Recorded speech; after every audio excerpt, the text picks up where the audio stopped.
Hello students, ये statistics का जो बोर्ड एग्जाम का हमने सम कैलकुलेशन किया था उसकी हमने वैल्यू भी फाइंड कर ली थी।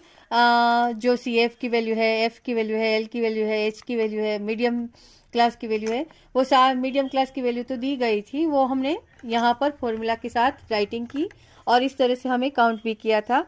यहाँ तक तो हम पहुंच भी गए थे, यानी कि 8.5 उसका आंसर आया था। 8.5 is equal to 25 plus X upon 20 into 10।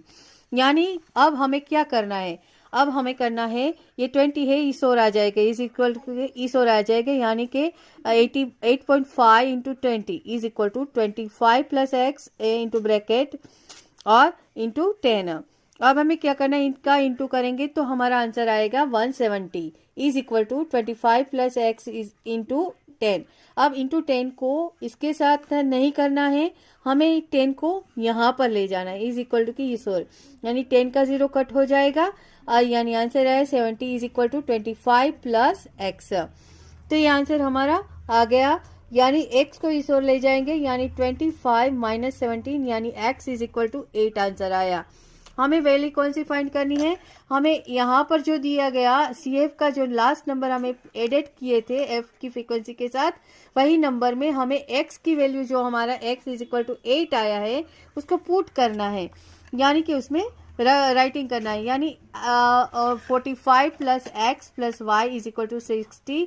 यहाँ पर मैंने राइटिंग कर लिया है, यानी ये 45 को इज इक्वल टू की यूज लाएंगे, 60 माइनस 45 करना है, यानी आंसर आया हमारा 15, यानी x plus 5 is equal to 15। यानी अब हमारे जो यहाँ x की वैल्यू आई थी 8, अब हम x की वैल्यू यहाँ पर पुट करेंगे, यानी x plus Y is equal to 15, यानी y is equal to 15 minus 8, यानी कि इस ओर ले गए तो माइनस 8 हो गया, यानी हमारा आंसर है y इज इक्वल टू 7।